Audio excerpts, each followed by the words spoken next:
जय हिंद साथियों, मैं अंकित कुमार यादव आप सभी का स्वागत करता हूं सृष्टि ज्ञान केंद्र में, जहां हम पढ़ रहे हैं कक्षा 11वीं की पॉलिटिकल साइंस और जिसमें चल रहा है अध्याय 2 जिसका नाम है भारतीय संविधान में अधिकार। ये चैप्टर आपके लिए बहुत ही ज्यादा जरूरी है, बहुत ही ज्यादा जरूरी। मैं ये शब्द इसलिए प्रयोग कर रहा हूं बहुत ही ज्यादा जरूरी, क्योंकि अगर आप इस चैप्टर को नहीं पढ़ते हैं तो आपको यही नहीं पता चल पाएगा कि आपके संविधान ने आपको क्या दिया है, आपको किस प्रकार से उसने सशक्त किया है, आपको ताकतवर बनाया है कि आपकी सरकार भी आपके खिलाफ कुछ ना कर सके, आपको कैसे ताकत दी है, ये बताने का काम आपका ये चैप्टर करता है। तो चलिए पहले समझते हैं इस चैप्टर में हम किन किन विषयों को चल रहे हैं पढ़ने और फिर उसके आगे की चर्चा प्रारंभ करेंगे। आइए पहले परिचय पढ़ते हैं इस चैप्टर का कि क्या है इस चैप्टर में। संविधान हमें केवल सरकार के विभिन्न अंगों की संरचना और उनके पारंपरिक अंतर संबंधों के बारे में ही नहीं बताता, जैसा कि हमने पिछले अध्याय में पढ़ा। संविधान वह दस्तावेज है जो सरकार की शक्तियों पर अंकुश रखकर एक ऐसी प्रजातांत्रिक व्यवस्था की स्थापना करता है जिसमें सभी नागरिकों को कुछ अधिकार प्राप्त होते हैं। आप ये जान लीजिए कि संविधान सिर्फ सरकार की संस्थाओं के कामकाज के बारे में ही नहीं बताता। क्या संविधान सिर्फ भारत सरकार की संस्थाओं के कामकाज के तरीकों के बारे में या क्या दायित्व है उनके ऊपर, सिर्फ यही नहीं बताता। भारत का संविधान यह भी बताता है कि भारत के नागरिकों के पास किस प्रकार के अधिकार हैं, उनकी क्या ड्यूटीज हैं, सब बताने का काम करता है आपका भारत का संविधान। भारत का संविधान इन सब बातों को बताने का काम करता है। समझ में आई बात? आगे सुनिए। इस अध्याय में हम भारतीय संविधान में निहित मौलिक अधिकारों का अध्ययन करेंगे। संविधान के तीसरे भाग में मौलिक अधिकारों का वर्णन किया गया है। तो अब आपको पता चल गया संविधान के किस भाग में मौलिक अधिकारों का वर्णन है? तीसरे भाग में। संविधान के तीसरे भाग में मौलिक अधिकारों का वर्णन किया गया है। संविधान के तीसरे भाग में मौलिक अधिकारों का वर्णन किया गया है। और मैंने आपको बता ही रखा है कि मौलिक अधिकार आपके वो अधिकार हैं जिन अधिकारों को किसी भी परिस्थिति में आपसे छीना नहीं जा सकता। सिर्फ क्या किए जा सकते हैं? थोड़े बहुत सीमित सीमाएं उन पर लगाई जा सकती हैं, लेकिन आपसे छीने नहीं जा सकते हैं। आपसे छीन नहीं सकता कोई आपके ये मौलिक अधिकार। समझ में आई बात? आगे सुनिए। उनमें प्रत्येक मौलिक अधिकार के प्रयोग की सीमा का भी उल्लेख है। बीते हुए 6 दशकों में अधिकारों का स्वरूप परिवर्तित भी हुआ है और कुछ विस्तृत भी। इस अध्याय में आपको निम्न बातों का ज्ञान होगा। किन बातों का ज्ञान होगा? पहली बात, भारतीय संविधान कौन कौन से मौलिक अधिकार प्रदान करता है। सबसे पहले तो आप ये जानोगे कि भारत का संविधान आपको कौन कौन से मौलिक अधिकार मुहैया कराता है। कौन कौन से मौलिक अधिकार आपको मुहैया कराता है, सबसे पहले तो आप इस बात से परिचित होंगे। समझ में आई बात? दूसरा क्या परिचित होंगे आप? उन अधिकारों को कैसे सुरक्षित किया जाता है, उन अधिकारों को कैसे सुरक्षित किया गया है, इस बात को भी आप बखूबी जानोगे और समझोगे कि आपके मौलिक अधिकारों को किस प्रकार से संविधान ने सुरक्षित किया है। एक बात जान लो, आपको जो अधिकार मिले हैं वो भी संविधान ने दिए हैं और उनकी सुरक्षा किसने सुनिश्चित करी है? वो भी संविधान ने ही सुनिश्चित करी है। संविधान आपके अधिकारों को सिर्फ देता ही नहीं है, उन्हें सुरक्षित भी करता है। किससे? गैर संवैधानिक ताकतों से, आपकी सरकारों से जो आपके अधिकारों को सीमित करना चाहती हैं, उनसे आपके अधिकारों को सुरक्षित करने का काम करता है। कौन? संविधान। समझ में आई बात? ये बात याद रखनी है आपको और बहुत अच्छे से याद रखनी है। ये बात बहुत अच्छे से याद रखनी है। ये बात जान लो आप। और अगर आप इस बात को याद नहीं रखते तो आप कुछ नहीं कर सकते, फिर आप कुछ नहीं कर सकते। ये बात जान लो। अगला क्या जानेंगे आप? उन अधिकारों की व्याख्या व सुरक्षा करने में न्यायपालिका की क्या भूमिका रही है और मौलिक अधिकारों तथा राज्य के नीति निर्देशक तत्वों में क्या अंतर है। आपके मौलिक अधिकारों की सुरक्षा सुनिश्चित करने में न्यायालय की क्या भूमिका है, इस बात को आप समझेंगे, और मौलिक अधिकारों में और राज्य के नीति निर्देशक तत्वों में क्या अंतर होता है, ये भी आप जानेंगे और समझेंगे कि ये किस प्रकार से एक दूसरे के विपरीत है और ये किस प्रकार से जन साधारण के हित के लिए प्रयोग किए जाते हैं। समझ में आई बात? इन बातों को सुनो ध्यान से। पॉलिटिकल साइंस एक ऐसा विषय है जो सुनने का है और समझने का है। जितना आप सुनेंगे, जितना आप समझेंगे और जितना आप सोचेंगे, उतना ही आप इस विषय में बेहतर करेंगे। इसीलिए मैं कहता हूं कि इस क्लास में जितने अधिक बच्चे होंगे उतने अधिक विचार आएंगे, और जितने अधिक विचार आएंगे उतने अधिक प्रश्न उठेंगे, और जितने अधिक प्रश्न उठेंगे उतने अधिक उत्तर मिलेंगे। समझ में आई बात? इसलिए तो ज्यादा से ज्यादा बच्चे जुड़े, ये प्रयास करें आप दोनों का ये प्रयास होना चाहिए कि जरूरी नहीं है कि अपना स्कूल दूसरे स्कूलों को भी इनकरेज करो। जो आपके फ्रेंड्स हैं, आपके ब्लॉक में रहते हैं, उनको इनकरेज करो पढ़ने के लिए। जो आपके दोस्त हैं जिनको आप समझते हो कि हाँ भाई तू पढ़ना चाहिए, तो देखो दोस्ती का मतलब ही यही होता है कि हम अपने दोस्त को सही रास्ते पर लेकर चलें। और अगर आप अपने दोस्त को सही रास्ते पर नहीं लेकर चल सकते तो फिर आप उसके दोस्त नहीं हो। आप फिर उसे अपना दोस्त मत कहिए। जिस दोस्त का आप हित नहीं कर सकते, जिस दोस्त को आप सही रास्ते पर नहीं लेकर चल सकते, तो फिर आप उसके दोस्त किस बात के? दोस्ती का मतलब क्या है कि गलत रास्ते से सही रास्ते पर लाना ही दोस्त का काम होता है। तो यही काम भारत का संविधान भी करता है। भारत का संविधान वो गाइड है जिसके माध्यम से भारत की सरकार निर्देशित होती है, पथ प्रदर्शित होती है। समझ में आई बात? पथ प्रदर्शित होती है कि इस देश को कैसे चलाया जाएगा, इस देश की भूमिका को कैसे गढ़ा जाएगा। इन सब चीजों को भारत का संविधान बताता है। आइए सबसे पहले तो अब हम समझते हैं। आप लोगों को अभी भी ये समझ में नहीं आ रहा होगा कि क्या है संविधान, क्या है अधिकार, क्या है अधिकार, क्या मतलब है इन अधिकारों का।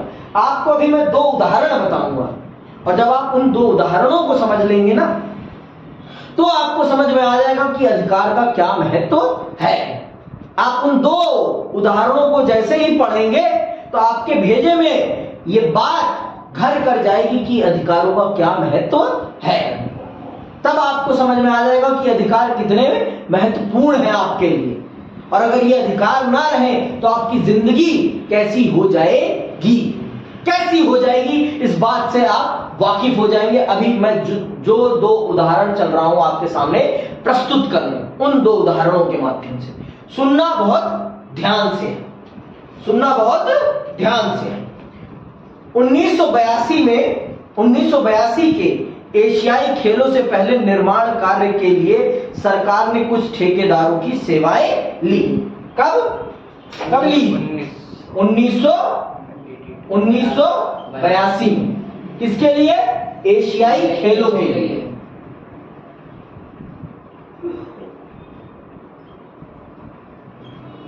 खेलों के लिए। और किस लिए? विनिर्माण मतलब चीजों को बनाने के लिए कुछ ठेकेदारों की मदद। किनके लिए मदद? ठेकेदारों की। अब भाई ठेकेदारों को क्या मिला? ठेका मिला कि आपको ये काम करवाना है, ये स्टेडियम बनवानी है, ये सड़क बनाने और ये घर बनाने। ठेकेदारों को ये काम दिया गया। आगे सुनना बहुत ध्यान से। अनेक फ्लाईओवरों और स्टेडियमों का निर्माण करना था और इसके लिए ठेकेदारों ने देश के विभिन्न भागों से बड़ी संख्या में गरीब मिस्त्री और मजदूरों की भर्ती की। अंडरलाइन करो इस बात को। किनकी भर्ती करी ठेकेदारों ने? देश के विभिन्न भागों से बड़ी संख्या में गरीब मिस्त्री और मजदूरों की भर्ती की। किनकी? गरीब मिस्त्री और मजदूरों की भर्ती। किन्होंने? ठेकेदारों ने। किस लिए? काम कराने के लिए, निर्माण काम को कराने के लिए, फ्लाईओवर्स बनाने के लिए, घर बनाने के लिए, बड़ी बड़ी बिल्डिंग्स बनाने के लिए और स्टेडियम बनाने के लिए। ठीक है, आगे सुनो। लेकिन अंडरलाइन करना, लेकिन मजदूरों से कामकाज की दयनीय दशा में काम लिया गया। उनको ऐसी दशा में रखा गया कि जिस दशा में इंसान नहीं रहता, जिस स्थिति में इंसान नहीं रहता, उस स्थिति में उन्हें रखा गया और उनसे काम कराया गया। जैसी स्थिति में जानवर रहते हैं ना, वैसी स्थिति में उन्हें रखा गया, झोपड़ियों में रखा गया और उनसे दबाकर काम कराया गया।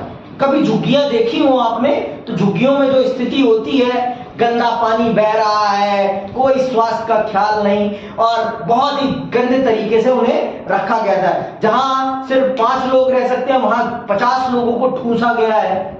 समझ में आएगा? जिससे ऐसा ठेकेदार ने क्यों किया?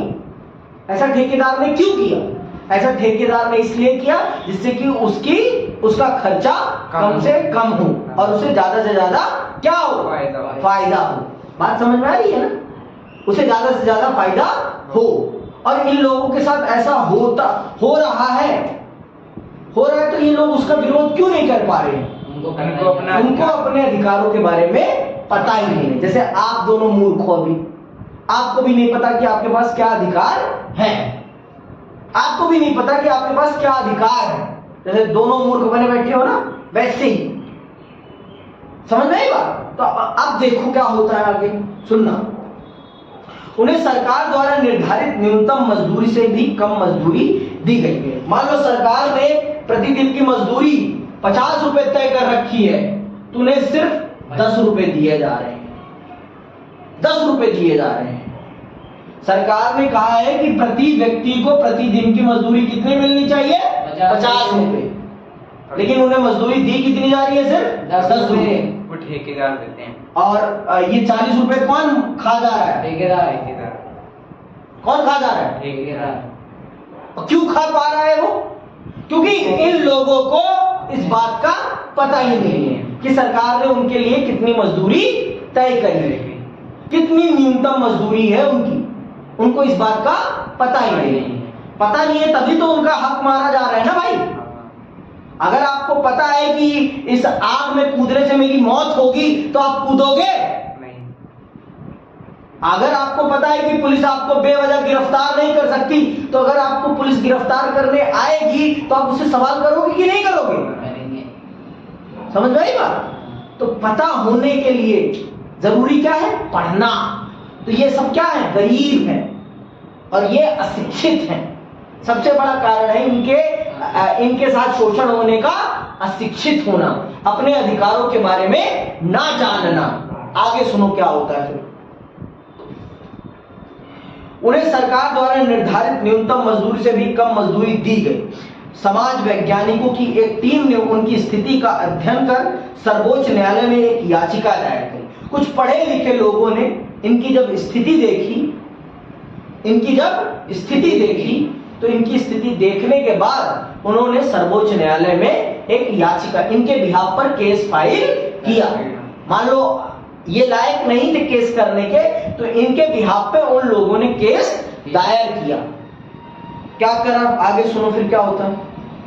उन्होंने दलील दी कि तय की गई न्यूनतम मजदूरी से कम मजदूरी देना बेगार या बंधुआ मजदूरी जैसा है और नागरिकों को प्राप्त शोषण के विरुद्ध मौलिक अधिकार का उल्लंघन है। न्यायालय ने इस दलील को स्वीकार कर लिया और सरकार को निर्देश दिया कि वह इन हजारों मजदूरों को उनके काम के लिए तयशुदा मजदूरी दिलाए। तय मजदूरी से कम मजदूरी का मिलना क्या है? बेगार है, बंधुआ मजदूरी है। इसे शोषण कहा जाएगा। इसे क्या कहा जाएगा? शोषण।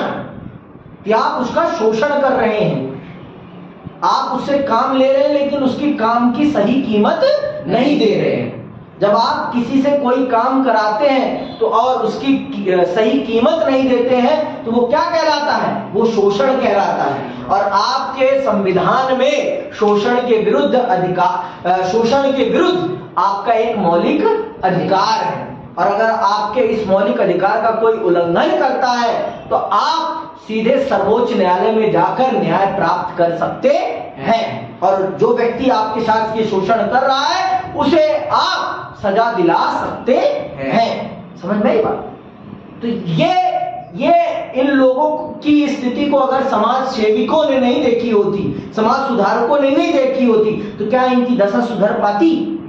समाज सेविक ऐसा क्यों कर पाए? क्योंकि वो अधिकारों के बारे में जानते थे, वो अवेयर थे अधिकारों के संबंध में कि एक व्यक्ति के पास कौन कौन से अधिकार हैं और इस व्यक्ति के किस अधिकार का उल्लंघन किया जा रहा है, वो इस बात से वाकिफ थे। इसीलिए वो इनके खिलाफ सर्वोच्च न्यायालय में जाकर केस दायर कर सके और उनको न्याय दिला सके। तो ये पेंटिंग करने आए हो क्या? जो पढ़ा रहा हूं वो पढ़ो ध्यान से, समझ में आई बात? तो ये है अधिकारों का महत्व। अगर इनके अधिकारों के बारे में पता होता तो ना इनका शोषण होता और ना इनका नुकसान होता। भाई कितने दिनों की इनकी मजदूरी कट गई, मिलने चाहिए थे 50 रुपए, मिल रहे थे सिर्फ 10 रुपए, और दयनीय दशा में काम करना पड़ रहा था, जानवरों जैसी स्थिति में रह रहे थे। सिर्फ इसलिए रह रहे थे क्योंकि इनको अपने अधिकारों के बारे में पता नहीं था, और अगर यही पता होता तो इनके साथ ये शोषण नहीं होता, इनके साथ ये शोषण नहीं होता। समझ में आई बात? शोषण हुआ तो इसलिए हुआ क्योंकि इनको अपने अधिकारों के बारे में कुछ भी पता नहीं था, इनको अपने अधिकारों के बारे में कुछ भी पता नहीं था, और अगर इनको पता होता तो इनके साथ कभी शोषण नहीं होता। समझ में आई बात? स्कूल में भी ऐसे पढ़ते हैं? कैसे पढ़ते हैं? मैम पढ़वाती है बच्चे। अरे तो कैसे पढ़ाती है? एक्सप्लेन करती है चीजें कि नहीं करती? हाँ करती हैं। कैसे करती हैं? वही तो मैं जानना चाहता हूँ, कैसे करती हैं बताओ? जैसे मैंने करा ऐसे करती हैं? हाँ, समझ में क्यों नहीं आता फिर? वो हाँ क्या बोलो भाई? अब आते हैं दूसरे उदाहरण पे। दूसरा उदाहरण है मचल लालूम का। मचल लालूम, जो मचल लालूम को जब गिरफ्तार किया गया, अंडरलाइन करना, मचल लालूम को जब गिरफ्तार किया गया तब वह 23 वर्ष का था। मचल लालूम असम के मड़ी गांव जिले के चंबूरी गांव का रहने वाला था। उस पर आरोप था कि उसने किसी को गंभीर चोट पहुंचाई। मुकदमे की सुनवाई के दौरान उसे मानसिक रूप से काफी अस्वस्थ पाया गया, मतलब मानसिक रूप से वो स्वस्थ नहीं था, मानसिक रूप से वो स्वस्थ नहीं था। ठीक है,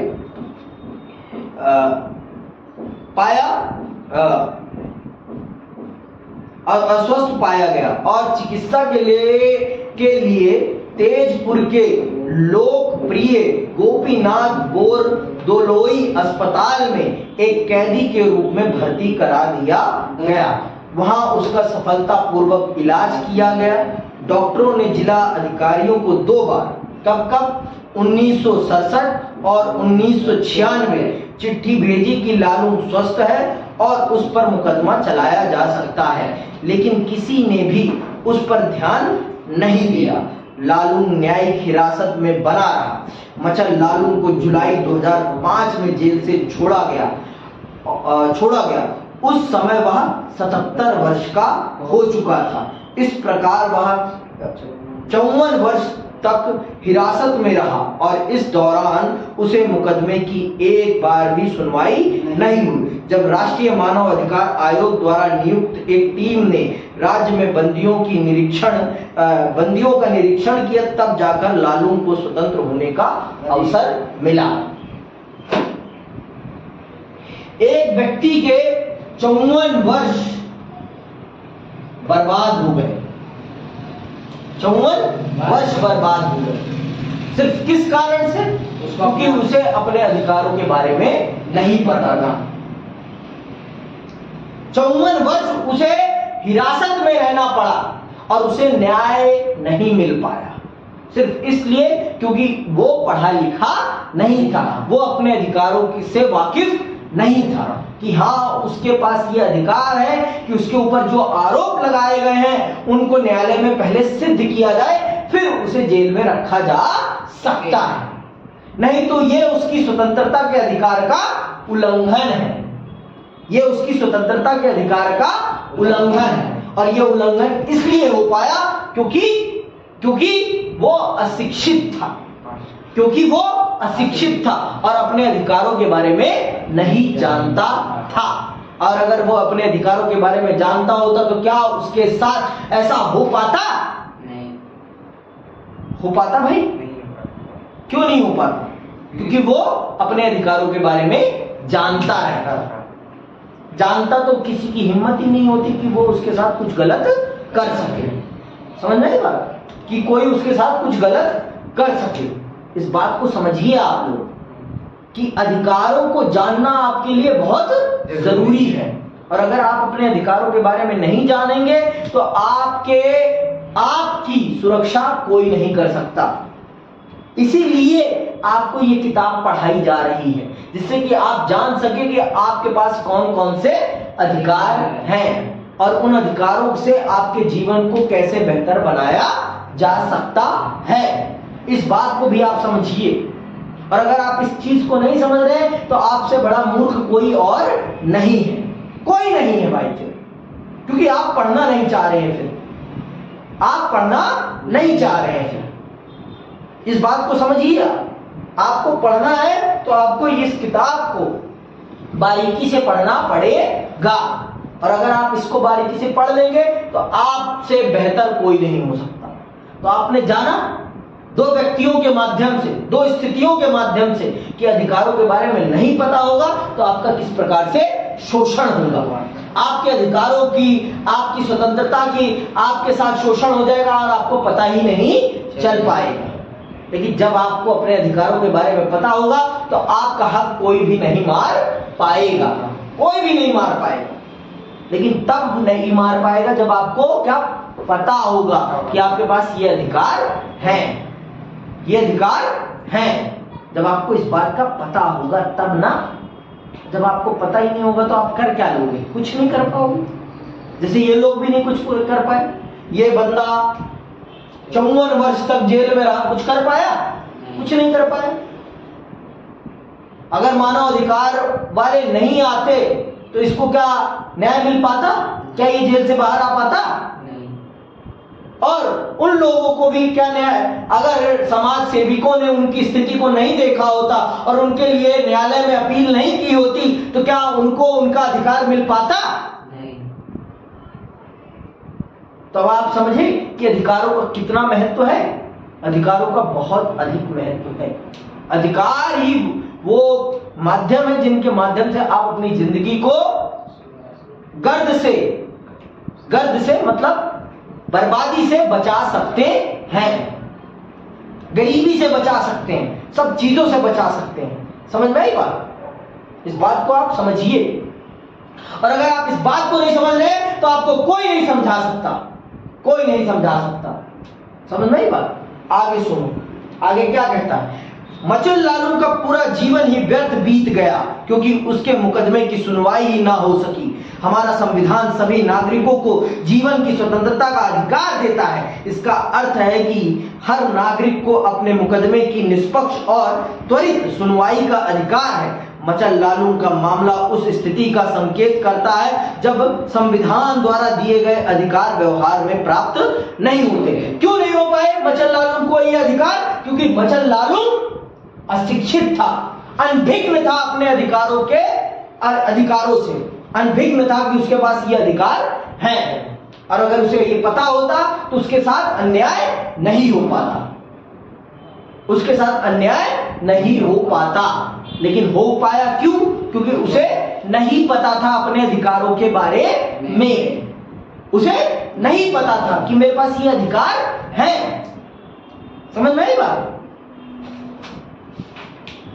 इसी प्रकार पहले उदाहरण में भी संवैधानिक अधिकारों का उल्लंघन दिखाई देता है, लेकिन उसे न्यायालय में चुनौती दी गई। इससे मजदूरों को उचित मजदूरी मिली जिसके वे हकदार थे। शोषण के विरुद्ध संवैधानिक अधिकार के कारण उन मजदूरों को न्याय मिल सका। समाज सेविकों ने उनकी स्थिति को देखा और उनके लिए न्यायालय में अपील करी और उन्हें उनका संवैधानिक अधिकार दिलाया। अगर उनकी भी स्थिति को कोई नहीं देखता तो उनको भी उनका हक कभी नहीं मिल पाता, उनको भी उनका हक कभी नहीं मिल पाता। समझ में आई बात? तो इस बात को सोचो समझो, बहुत ही डीप तरीके से सोचो इसको, समझ में आई बात? ऐसे बिना सोचे मत निकल जाओ। अब आते हैं अधिकारों का घोषणा पत्र क्या है। अधिकारों का घोषणा पत्र किसे कहते हैं, ये आता है प्रश्न आपकी परीक्षा में, समझ में आई बात? ये आएगा प्रश्न आपकी परीक्षा में, तो सुनना ध्यान से। अधिकारों का घोषणा पत्र किसे कहते हैं? उपयुक्त दोनों उदाहरणों से अधिकारों और उन्हें लागू किए जाने का महत्व पता चलता है। इसीलिए अधिकतर लोकतांत्रिक देशों में नागरिकों के अधिकारों को संविधान में सूचीबद्ध कर दिया जाता है। प्रजातंत्र में यह सुनिश्चित होना चाहिए कि व्यक्ति को कौन कौन से अधिकार प्राप्त हैं जिन्हें सरकार सदैव मान्यता देगी। संविधान द्वारा प्रदान किए गए और संरक्षित अधिकारों की ऐसी सूची को अधिकारों का घोषणा पत्र कहते हैं। किनको कहते हैं? जो आपको दिए गए हैं संविधान में लिखित तौर पर, उन अधिकारों की सूची को ही अधिकारों का घोषणा पत्र कहते हैं। क्या कह रहा है? संविधान द्वारा प्रदान किए गए और संरक्षित, जो संविधान ने आपको दिए हैं अथवा उनकी सुरक्षा की भी गारंटी ली है, उन अधिकारों की सूची को अधिकारों का घोषणा पत्र कहते हैं। अंततः अधिकारों का घोषणा पत्र सरकार को नागरिकों के अधिकारों के विरुद्ध काम करने से रोकता है और उसका उल्लंघन हो जाने पर उपचार सुनिश्चित करता है। तो ये अधिकारों का घोषणा पत्र वो घोषणा पत्र है जो आपको, आपकी सरकार को बाध्य करता है कि आपके साथ कुछ भी गलत नहीं कर सकती है, आपके साथ कुछ भी गलत नहीं कर सकती। ये करने का काम करता है अधिकारों का घोषणा पत्र। अधिकारों का घोषणा पत्र वो घोषणा पत्र है जिसमें आपके अधिकारों के बारे में बताया गया है और उन्हें सुरक्षित करने के तरीके भी बताए गए हैं। इधर देखो, उधर मत देखो, समझ में? आगे सुनो। संविधान नागरिकों के अधिकारों को किससे संरक्षित करता है? नागरिकों के अधिकारों किसी अन्य व्यक्ति या निजी संगठन से खतरा हो सकता है। ऐसी स्थिति में व्यक्ति को सरकार द्वारा सुरक्षा प्रदान किए जाने की आवश्यकता होगी। यह जरूरी है कि सरकार व्यक्ति के अधिकारों को सुरक्षा प्रदान करने के लिए प्रतिबद्ध हो। इसके अतिरिक्त सरकार के विभिन्न अंग, विधायिका, कार्यपालिका, नौकरशाही या न्यायपालिका अपने कार्यों के संपादन में व्यक्ति के अधिकारों का हनन कर सकते हैं। आपके अधिकारों को किसी और से खतरा नहीं है। आपके अधिकारों से किसी व्यक्ति से खतरा हो सकता है, किसी संस्था से खतरा हो, जैसे ठेकेदारों ने उनके अधिकारों का उल्लंघन कर दिया। और मचन लालू के मामले में किसने उनके अधिकारों का मचन लालू के अधिकारों का उल्लंघन किसने किया है? मचन लालू के अधिकारों का उल्लंघन उन्होंने किया है जिनके ऊपर यह दायित्व है कि वो अधिकारों की सुरक्षा को सुनिश्चित करें, अर्थात सरकारी कर्मचारियों ने उसके साथ अन्याय किया है ना? तो इसीलिए ये बहुत जरूरी है कि आपको आपके अधिकारों के बारे में बहुत अच्छे से पता हो और आपके साथ किसी भी प्रकार का अन्याय ना होने पाए। इस बात को आप समझिए, और अगर आप इस बात को नहीं समझ रहे तो आपसे बड़ा मूर्ख कोई नहीं है इस धरती पर। अगर आप अपने अधिकारों के बारे में नहीं पढ़ रहे हैं तो आपको अपने अधिकारों के बारे में पढ़ना चाहिए और उनके बारे में जितनी ज्यादा जानकारी हो सके उतनी जुटानी चाहिए। समझ में आई बात? उतनी और अधिक जुटानी चाहिए जिससे कि आपके साथ कभी भी कोई कुछ भी गलत ना कर सके। आई बात समझ में कि अभी भी नहीं आई? इतनी बात समझ में आ गई? तो आज के लिए बस इतना ही करते हैं। अगली क्लास में मैं आपको आगे की चीजों के बारे में बताऊंगा। इसी के साथ मैं विदा लेता हूं। जय हिंद, जय भारत।